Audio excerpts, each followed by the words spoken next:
അല്ല, ഈ പുറത്ത് അങ്ങനെ വന്ന അത്രയും വലിയ ഇഷ്യൂസ് ഇല്ല. ഉള്ളത് എല്ലാം റിസോൾവ് ചെയ്തിട്ടുണ്ട്, എല്ലാ തീരുമാനങ്ങളും ആയിട്ടുണ്ട്.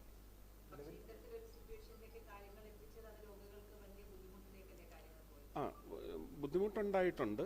പക്ഷെ അത് എല്ലാവരും ഒത്തൊരുമിച്ചാണ് നിൽക്കുന്നത്. പക്ഷെ അതിനകത്ത് ഈ പറയുന്ന നമുക്ക് നിയമങ്ങൾ തെറ്റിക്കാനൊക്കത്തില്ല. അത് പിന്നെ വലിയ കറപ്ഷനിലേക്ക് പോകും. ആ കറപ്ഷനും നിങ്ങൾക്ക് വിഷയമല്ലേ, ജനങ്ങളെയും അത് ബാധിക്കുന്നതല്ലേ. അപ്പോൾ ആ കറപ്ഷൻ ഫ്രീ റെസൊല്യൂഷൻ അത് ഇന്ന് ഉണ്ടായിട്ടുണ്ട്. അല്ല, അതൊക്കെ വിമർശനങ്ങളാണ്.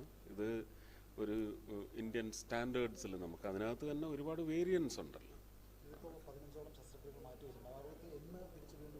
അല്ല, ഇന്നെല്ലാം സാങ്കേതികമായി ക്ലിയർ ചെയ്ത് കഴിഞ്ഞാൽ ഒരാഴ്ചയ്ക്കുള്ളിൽ നോർമലൈസ് ചെയ്യും. പക്ഷേ നാളെ മുതൽ അതിൻ്റെ പരിഹാര മാർഗങ്ങളെല്ലാം പ്രാവർത്തികമായി തുടങ്ങും.